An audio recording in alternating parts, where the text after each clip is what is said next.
What's up peeps, I'm Random Hero 12 and welcome to a new series, or the very first series that I'm doing, and it's, as you can see, it's Pokemon Silver version, which I have never actually played through before. I've played through Gold, played through Crystal, played through Heart Gold, never played through Silver. Yeah, so this is me redoing the audio for episodes 1 to 6, because before this I was doing the audio with the internal mic and it was absolutely awful.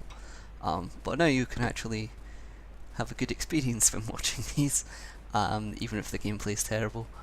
But yeah, so this is the start of my Let's Play, and well, my playthrough, and it's going to be a Setlocke, which is essentially the same Nuzlocke rules, which I'm sure I was explaining here at the time.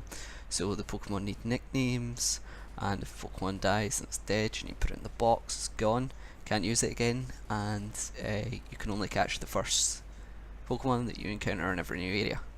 That's pretty simple rules, but the element of the Setlocke is that the battle style needs to be shifted to set, so that usually in a Pokemon battle the style is shift, so when you faint someone's Pokemon, you get a choice when they're bringing out their next Pokemon, if they have one, whether or not you want to switch into a different Pokemon. But on set, you don't get that choice, and they just send out the other Pokemon, which adds an element of difficulty and an element of surprise, because you could have something out that's weak to electric type, say, and then it could just your opponent could just straight up send out an electric type, and you would be like fuck, and you would have to hard switch.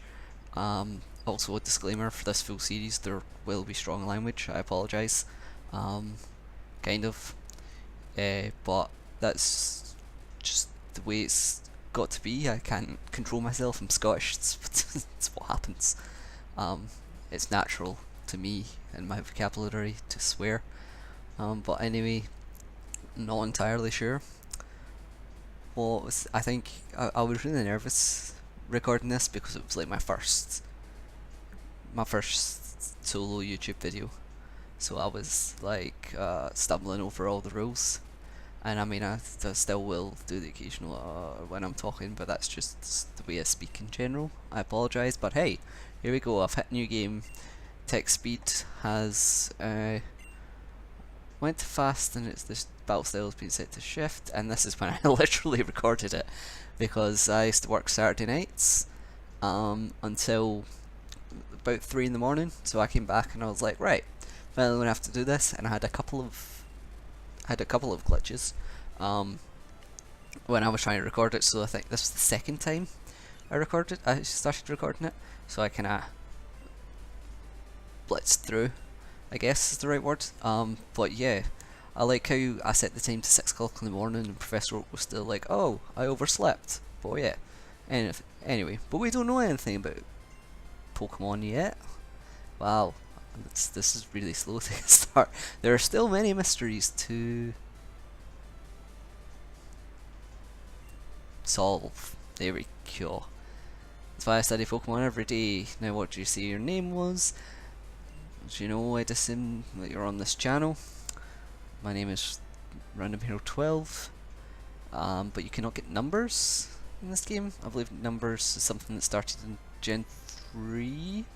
I don't know. I'll probably do Fire Red or Leaf Green at some point. That was what I was thinking for my next one anyway. But yeah, so I just call myself our hero. And I'm going to face tough times and tough challenges, because they're going to lie ahead of me. A world of dreams and adventures with Pokemon awaits. And did we see me later? Okay, so yeah, forgot there's nothing in there's nothing in your computer to begin with, so I went and checked it for absolutely no reason, and then I went to check the town map just so that I remembered what Johto looked like. I don't know. I've got a poster of the map of Johto in my room. I do for Kanto, Johto, Hoenn, and Sinnoh, but I don't know.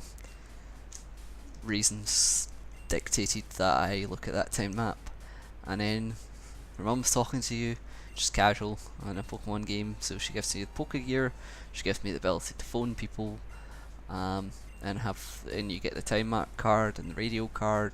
You can listen to the radio, you can listen to Professor Oak's talk show, and there we go. It's it was actually Sunday technically because it was after midnight on Saturday, and I think it was daylight savings time. I still don't remember what way round they go because the clocks. When did I done this in September?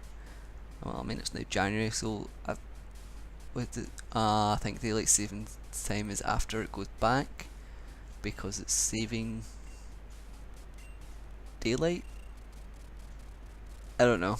Someone can explain to me in the comments if anyone makes it this far in the video. And then yes, I went to check this Mum's Speciality Cinnabar Volcano Burger, which in Pokemon Vietnamese Crystal is volcano bake meat, because Pokemon Vietnamese Crystal is probably one of the best Pokemon games ever made. If anyone doesn't know about it, it's literally Pokemon Crystal that was straight up just not tested by anyone, but straight away translated from Japanese to Vietnamese, and luckily for us, I guess, Vietnamese people use the same alphabet as English speakers, so we can read it, but it doesn't make any grammatical sense in English, like any of it, just because it's a direct translation. Which, I mean, fair enough for them to try, but it does make for some random things that are quite funny. Like, in a way where I'm not laughing at the people because they translated it badly, I'm just laughing at the fact that some of the words end up quite funny. Like, potions are called drugs, which makes sense because I'm assuming in Japanese is the Japanese word for it's like medicine, or maybe even just drugs straight up. Like, but it's understandable because that's what they do. They heal. That's what drugs do. Well, that's what medicinal drugs do on some weight. But yeah. So there's stuff like that. It's just funny. Like my YouTube profile picture as well is from Vietnamese Crystal. It's I think it's on route. What route would it be? Route 3 in Kanto. You talk to one of the trainers as you're on your way to Mount Moon, and he tells you to throw the butt casually. And I think, if I remember correctly, the actual dialogue is to do with giving you advice on throwing Pokeballs, but it just did not. It didn't translate well, and I thought it was hilarious because throw the butt casually. But anyway, so yeah, I chose Chikorita because, as I explained in the bad audio, Cyndaquil's, well, probably now my joint second favourite fire starter of all time. Not my joint favourite fire starter of all time. My joint favourite starter of all time in general, I think. Because I really like Litten and Torracat and Incineroar. They're fucking awesome. And Incineroar's attack is through the roof. I mean, I do have minor complaint about Incineroar, but I might discuss that another time. I think I already did discuss it in one of the later episodes. I don't remember because I recorded some bulk, so then I've got them all uploaded waiting to make them public, and then I don't record for like a month, and then I end up having them all up, and then I record again, and that's whatever. But yeah, so I picked Chikorita because I always pick Cyndaquil because joint favourite starter, and Totodile is like completely overpowered. Excuse me. Yeah, Totodile is ridiculously overpowered in this game because of the moveset it gets, and the fact, I mean, it doesn't evolve into Croconaw till level 18, but then it evolves into Feraligatr level 30 and gets Crunch.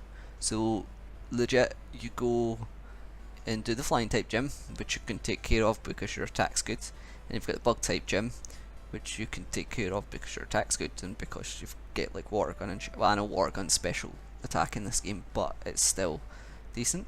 And then you take on Whitney, which if you've got a Croconaw, rollout does nothing. So like, because it's got quite good defenses as well. Um, yeah, it's got quite good defenses, and then it learns bite.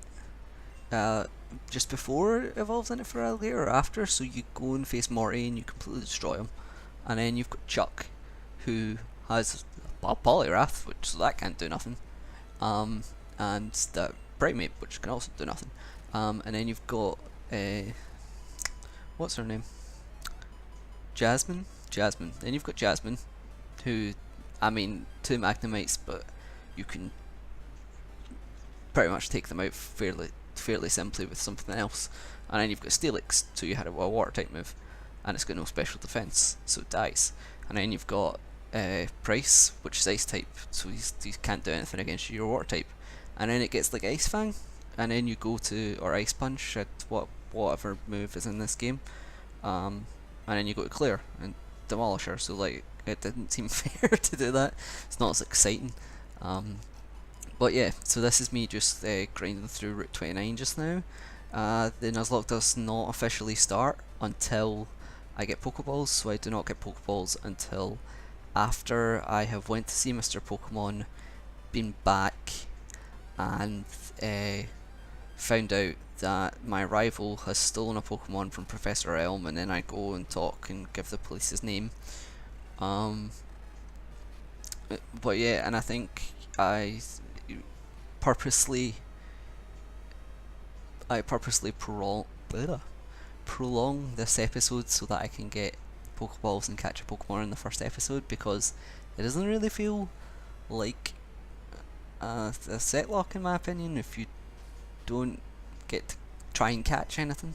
I mean, later on there's some episodes where there's like extended story or whatever, and there is no places to catch Pokemon, which is fair enough. But in this one, I was like, it's the start. No one wants to see me just get the starter and then blah. And then next episodes it's like, yeah, I caught a Sentret, which never mind. I won't say anything because spoilers. I need to keep catching myself. But yeah, so this is me. I know this guy gives me the map card, so I talk to him, and I'm like, yep, you can teach me a few things, and then I have my first of many encounters with speed up button, because I know what the things do. I've played Pokemon before, so I wasn't really up for just sitting and listening to him talk again. And see, oh, I just hit the mic. I'm so sorry. This is the sea, as you can see, according to the old man. And then he does a cool thing, gives you the map card. So now I can know where I'm going, and I can know where the new routes are, because it wasn't until Crystal, I believe, that they introduced the banners when you enter a new area to tell you that you've entered that area. Yeah, it's definitely Crystal, because one of the Generation 2 games, it does tell you where you are as you go around, which is awesome, but it's not in Silver. So I had to do that to make sure, so that I could get all of my encounters, and so that I didn't miss encounters, because I didn't want to miss any encounters, because that would suck. But yeah, so then I begin to proceed to Mr. Pokemon's house, and then I realise that because in Gold you get a lot of Caterpies, and Weedle's really rare, you get Caterpies and Metapods, and in Silver it's the opposite way around, and you get Weedles and Kakoonas, and I was very excited because the Weedle family are my favourite Pokemon out of all 801, because Marshadow's number 801. As of the new generation, I know I recorded this before Gen 7 came out, but I'm now recording this audio after Gen 7 came out, so I'll probably talk about Gen 7. But yeah, they just are straight up my favourite family. I can't help it. I just love them. Yeah, I just can't wait to get a tattoo of them, which will be happening soon, hopefully, because tattoos are fun and they feel nice. Except when it's like the inside of your arm, which hurts like a bitch. Hurts very badly. And McAfee, what are you doing? McAfee, by the way, who came like I got like a free year with this laptop from Cafe, and then it ran out, so they decided to automatically charge me the money for the next year, even though I didn't want it, because that's what they do. Even though I had never given them my card details, because it's Windows 8, and you need to sign in with your Microsoft account, they went into my Microsoft account and took my card details. Yeah. So it's fine though, because I got my girlfriend to phone them up. I got my girlfriend to phone them up so that she could say like no, but or to no, sorry, it was like an online web chat thing. So she was like, yeah, um, no, you just like we don't want this to give me the money back, and then because I'm not good at confrontation, and I probably would never have done it and just accepted it. Um, but yeah, so thanks to her for doing that for me. Also, I just received the mystery egg, which is Togepi, which usually always hatches around about goldenrods. So yeah, another few episodes till that happens. And this is Professor Oak, and this is me trying to figure out a Professor Oak voice. So I go, aha, so you're our hero. I'm Oak, a Pokemon researcher. And then I think I was struggling to do the voice. I don't know why. I must have been saying something. But now I realise it's going really slow. I was just visiting my old friend, Mr. Pokemon. I heard you were running an errand for Professor Elm, so I waited here. Oh, what's this, a rare Pokemon? Let's see. I see. I understand why Prof. Elm gave you a Pokemon for this errand. To researchers like Prof. Elm, Pokemon are friends. He's all of, and now I'm going too fast. Ah, you seem to be dependable. How would you like to help me out? See, this is the latest version of Pokedex. It automatically records data on Pokemon you've seen or caught. It's a high-tech encyclopedia. Our hero received Pokedex. Woo! Go meet many kinds of Pokemon and complete that Pokedex. But I've stayed too long. I have to go to Goldenrod for my radio show. Our hero, I'm counting on you. And then he leaves. Okay. You're returning to Prof. Elm? Actually, I think I end this episode where I get outside here, so I don't actually catch any Pokemon. Here, your Pokemon should have some rest. Thank you, Mr. Pokemon. Is that, like, his last name? Was that just coincidentally how it worked out? Or is it like a nickname? Or is his name like Jimmy Pokemon? Like, is it something like that? Although he seems more like a Jason Pokemon. Like chasing Pokemon, that would work quite well actually. And MSC_42, just face Baham, Saws, love you. But yeah. And then I stand there for a bit, apparently. Aha! And this is where I end the episode. So yeah, this is where I'll end the episode. Thank you for watching. Please check out part 2. Give me a thumbs up, comment, subscribe, please. It would mean the world to me. Peace.